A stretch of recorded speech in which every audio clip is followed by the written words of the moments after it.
Hello, my name is Iacono, and I am a marine science major at North Carolina State University. I'm a rising junior, and I'm specifically concentrating in biological oceanography. And today I'm super thrilled to have the opportunity to present my research that I've been working on, reassessing multidecadal trends in water clarity for the Central and Southern California current system. So first of all, I just wanted to give a little bit of background information regarding some of the processes in the ocean that have a significant impact on water clarity. So the first thing is coastal upwelling, which is a process in which wind blows along shore, pushing surface water offshore and then pulling up water from depth.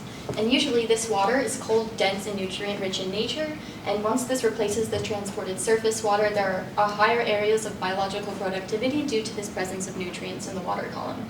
And typically the biology of the California current system is significantly impacted by coastal upwelling. So the next coastal process that occurs and is occurring more frequently due to climate change are marine heat waves. So marine heat waves are exactly what you would see with a regular heat wave, except it occurs within the ocean. So these are specific periods of time where there is an increased intensity of surface temperature in the water. And so marine heat waves in the California current system are driven by relaxation in these upwelling favorable winds.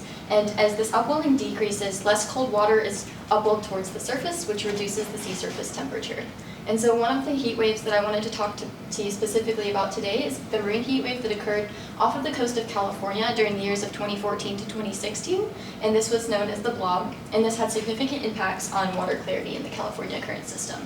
So in 1990, Andrew Bacune hypothesized that as climate change increases, this amplifies the upwelling favorable winds in the California current system, and with this, there is a significant increase in the pressure gradients between land and sea masses. And so because of this, there is a possibility that upwelling is changing over time, which has significant implications for water clarity. So some of the ways that you can measure this water clarity is by using an instrument called a Secchi disk. So a Secchi disk is an opaque white scientific instrument that you lower into the water column and measure the distance at which light is no longer reflected off of the disk back to the surface. So Secchi disk depth measures water clarity, while reciprocal Secchi depth, which is just 1 over the Secchi depth value, measures water turbidity, or the cloudiness of water within the ocean. So next I want to talk a little bit about my methods, and the first thing that I did was I used Cal Coffee data, as Brady mentioned earlier, specifically the hydrographic cast data set, and I used several variables including Secchi depth, year, and distance from shore to start my analysis. So in 2009, Axnes and Oman created this graph that they separated the coastal zones by 3 different areas based on their distance from the coast. So the first zone is going to be the inshore area, which is anywhere between 0 and 150 kilometers offshore. And the transition zone is anywhere between 150 to 450 kilometers offshore, and the offshore zone is anywhere above 450 kilometers. So next, I started using this data to create some figures to help better visualize my data. So the first one is going to be a Secchi disk box plot, which just measures the central tendencies of the data as you go from inshore to offshore of the Secchi depth.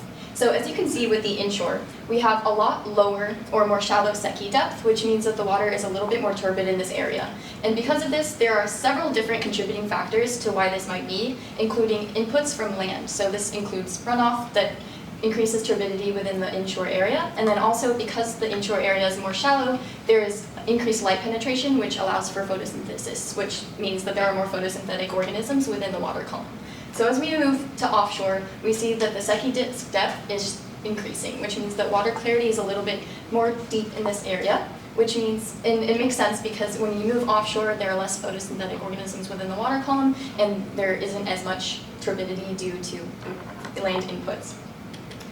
So next, I wanted to create several time series based on different time chunks, and so the first one that I created was a recreated graph from the Axnes and Oman paper in 2009. So these ones included years between 1969 to 2007. So one of the major takeaways from this graph is you can see there's a slight negative trend. So when they did this analysis, they noticed that the Secchi depth was slightly decreasing over time, which means that water was getting a little bit less clear. So next, I did the extended time series between 1969 to 2021, and this includes all of the SECI data that has ever been collected by Cal Coffee before. And again, as you can see, there's a slight, less significant, but still negative trend with the SECI data. And then all of these to say is that this occurred over a decade ago. So one of the things that motivated me to do this project was because of the fact that this type of data has not been analyzed over the past decade. So I wanted to do a reanalysis, which brings me to the years since the most recent analysis. So the graph that I created was also from 2007 to 2021.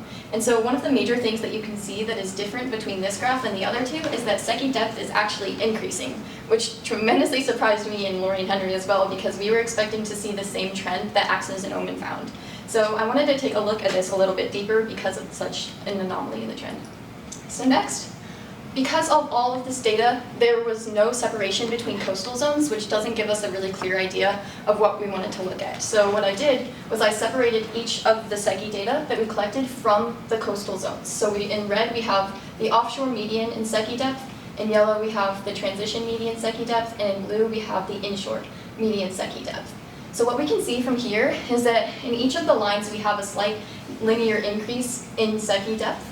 But what we noticed was that the transition zone had the most significant increase in SECI depth. And another thing I want to note is that, like before, I mentioned the years between 2014 and 2016 experiencing a marine heat wave, and we can see a pretty significant increase in SECI depth during these years. So that was pretty exciting to see that this marine heat wave had such an implication on water clarity. And so, like I mentioned before as well, reciprocal SECI depth is 1 over SECI depth. And this measures the turbidity, which just gives us a little bit more of a comprehensive look at how water clarity is affected by different factors. So we see the complete opposite trends of median SECI depth with reciprocal SECI depth.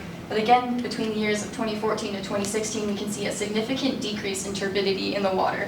So because of this, I was really excited about seeing what this might be caused by, and I created, since the transition zone was the one that was most significant, we decided to isolate these and look at them in more depth. So this one, I decided to focus specifically on reciprocal SECI depth for the rest of the presentation.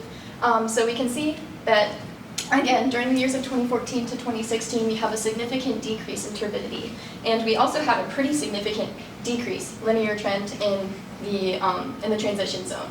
So one of the things that I noticed was that this marine heat wave was kind of an anomaly within the coastal system. So I wanted to see if there was any difference between just because the marine heat wave years were included or if not. So what I did was I excluded the years from 2014 to 2016 from the data set. And what I found was that actually the R value and the P value got slightly more significant even without including the years in the data. So I thought this was tremendously exciting, which also indicates that something else might be going on here. But one of the things that I do want to point out is that when we look at 2021 in both of the graphs, we can see that there's a tremendous jump in the reciprocal SECI depth, which indicates that as we include more time in the time series, this trend, like this increase or decreasing trend, might become less significant over time. So with that, I'm going to give you a little bit of the summary of my results and then talk about some future research. So over the time series from 1969 to 2021, we saw a slight negative decline in SECI depth, which means shoaling is shallowing. And then between 2007 to 2021, the overall SECI depth is deepening. And the transition zone shows the most significant increases in water clarity. And once we excluded the marine heat wave years between 2014 and 2016, we saw that the reciprocal SECI depth regression still shows significant shoaling with a Pearson R value of negative 0.6941 with a 98.77% confidence. So some future avenues of research. Even though the marine heat wave years were not shown to impact the trend in the transition zone, this doesn't yet rule out the possibility of decadal variability, just because of the data set in the time series that we took it in. So again, once we have a longer time series, it becomes harder to find trends in the data. And some authors looked at the Pacific decadal oscillation and North Pacific gyre oscillation, and also discussed how several decades worth of data is tremendously necessary to distinguish climate change trends from natural variability in marine trends. And so I'm super interested in continuing to look at how water clarity is changing, and also to see whether these changes in water clarity are affected due to runoff, resuspension, or presence of chlorophyll. So some of the next steps that I would love to look into are seeing if the runoff rates, seasonality, and chlorophyll observations from NASA satellites help us answer this question in the future. So with that, I am so tremendously honored to have had the opportunity to be in this program during the summer, and I'm especially grateful to Lori and Henry for their infinite help in helping me come up with this project and continuing to come up with better and more ways to improve it. And I also want to thank Deshaw for her help with coding, because I came into this program with zero experience in that, so she really helped me, and I'm so grateful to everyone else on this slide for setting up this program and giving all of us the opportunity to be able to conduct this research. And I'm also thankful for my Oceans crew. They are absolutely amazing, and every single SARP student in this program, because you guys are so inspirational and did such a great job. So thank you so much, and I am honored to be here. So these are my references, and I would be happy to take any questions at this point.